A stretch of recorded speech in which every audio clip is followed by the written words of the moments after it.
failing when life got hard. That's a story about God reaching in and picking me up and dusting me off and setting me on solid rock, on him himself.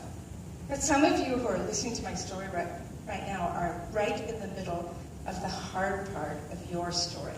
What story writers call the bleakest moment. Every good novel has a bleakest moment. May I just remind you that God is in the middle of your mess. That's the point. Point one. God is in the middle of your mess. He's there. You may not feel him yet, but God is with you. I didn't know that. Not really. I thought he'd abandoned me. I was sure that he'd abandoned me. Don't define yourself by your bleakest moment.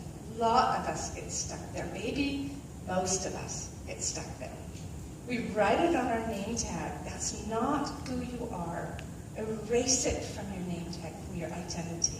It's just a part of your story, a part that God can use if you will let him to get you to that place where you will listen, where he can speak to you and allure you and invite you, where you can be made into a woman who delights in God, the core of her being, who finds delight in God. And number two, God is after your heart.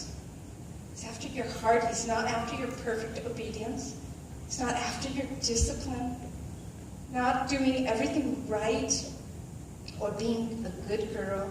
Ultimately, what he wants for you is the same thing that your womanly soul is craving and trying to find in our men.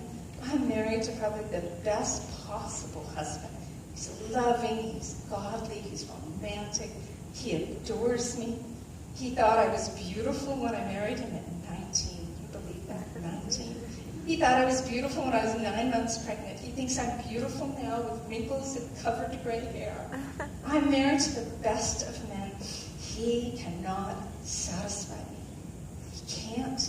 The best man in the world cannot make me happy. Only Jesus, only staying that deeply connected to him can define who I really am.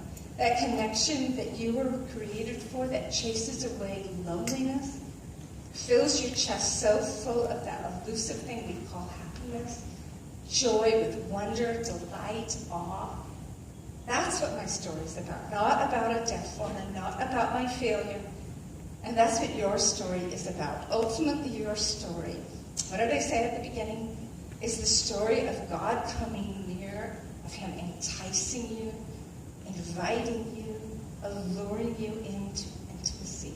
The intimacy that you are made for. Of leading you to the place where your name tag, your identity says, this one's all mine.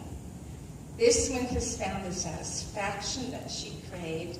This one delights in me. Would you just